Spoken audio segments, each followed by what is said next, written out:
Morning વિદ્યાર્થી મિત્રો, આજે આપણે ધોરણ 8ના ગણિત વિષયના પ્રકરણ 6 વર્ગ અને વર્ગમૂળની શરૂઆત કરી રહ્યા છીએ. પાર્ટ 1માં આપણે વર્ગ અને વર્ગમૂળની પ્રાથમિક સમજ મેળવીશું. શરૂ કરીએ છીએ વર્ગ અને વર્ગમૂળ.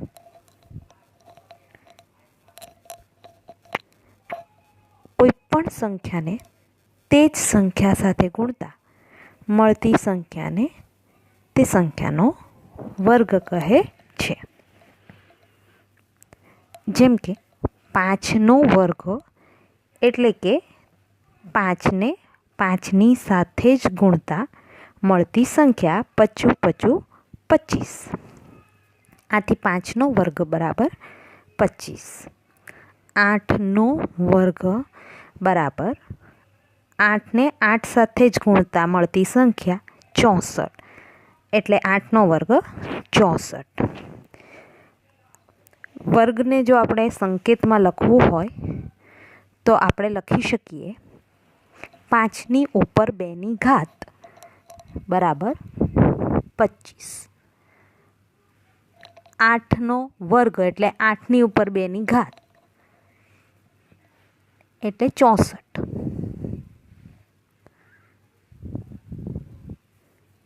વિદ્યાર્થી મિત્રો, હવે આપણે 1 થી 10 અંકોના વર્ગ જોઈએ.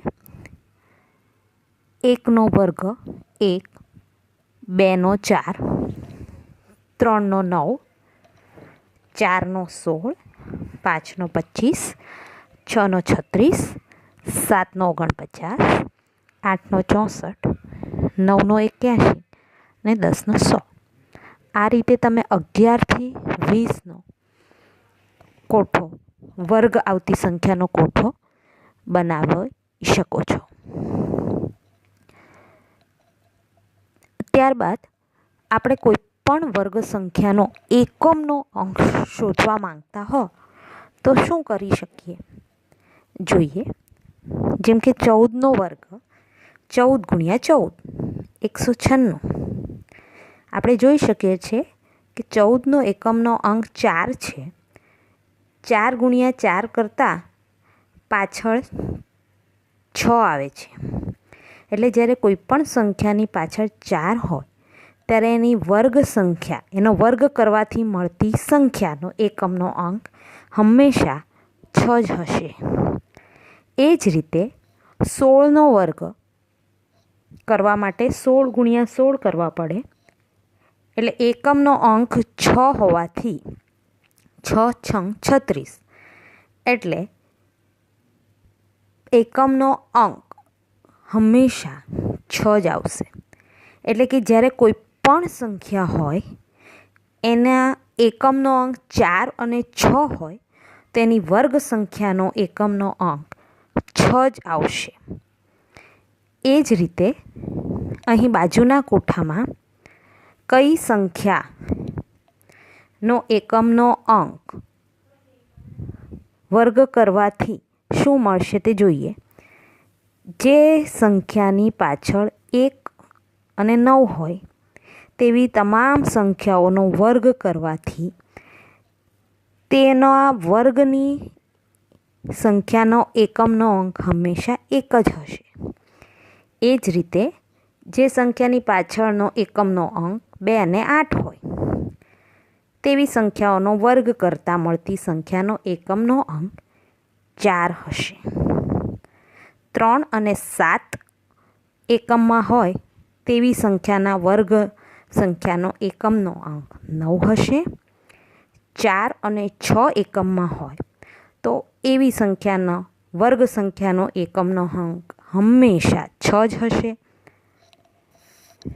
5 એકમ ધરાવતી સંખ્યાઓના વર્ગ કરવાથી મળતી સંખ્યાઓનો એકમનો અંક 5 જ હશે.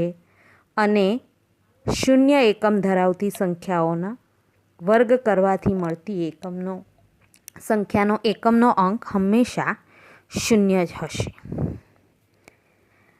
હવે આપણે જઈએ વર્ગમૂળ પર. વિદ્યાર્થી મિત્રો, જે સંખ્યાને 2 વાર ગુણવાથી આપણને વર્ગ સંખ્યા મળે છે તે સંખ્યાને તેનું વર્ગમૂળ કહેવાય છે. ઉદાહરણ સમજી લઈએ. 6 × 6 બરાબર 36. 6નો વર્ગ કરવાથી મને 36 સંખ્યા મળે છે. આથી હું કહી શકું કે 36નું વર્ગમૂળ બરાબર 6. ફરીથી વિદ્યાર્થી મિત્રો, આપણે 6નો વર્ગ કર્યો તો મને મળી 36. વર્ગ કરવાથી જે સંખ્યા મળી તે છે 36. તો હું એમ કહી શકું કે 36નું વર્ગમૂળ બરાબર 6. વિદ્યાર્થી મિત્રો, યાદ રાખશો, જે પણ સંખ્યાને 2 વાર ગુણવાથી સંખ્યા મળે છે તે તેનું વર્ગમૂળ છે. જેમ કે 8નો વર્ગ એટલે કે 8 × 8 બરાબર 64. માટે 64નું વર્ગમૂળ બરાબર 8. સંકેતમાં વર્ગમૂળ લખવું હોય તો આપણે આ નિશાની વાપરીએ છીએ. 64નું વર્ગમૂળ બરાબર 8. વિદ્યાર્થી મિત્રો, આજે આપણે 2 સંકલ્પનાઓ જોઈ, વર્ગ અને વર્ગમૂળ. આ બંને સંકલ્પનાઓ સ્પષ્ટ થશે એટલે આપણે પાર્ટ 2ના સંકલ્પનાઓ સ્પષ્ટ રીતે સમજી શકીશું. Thank you.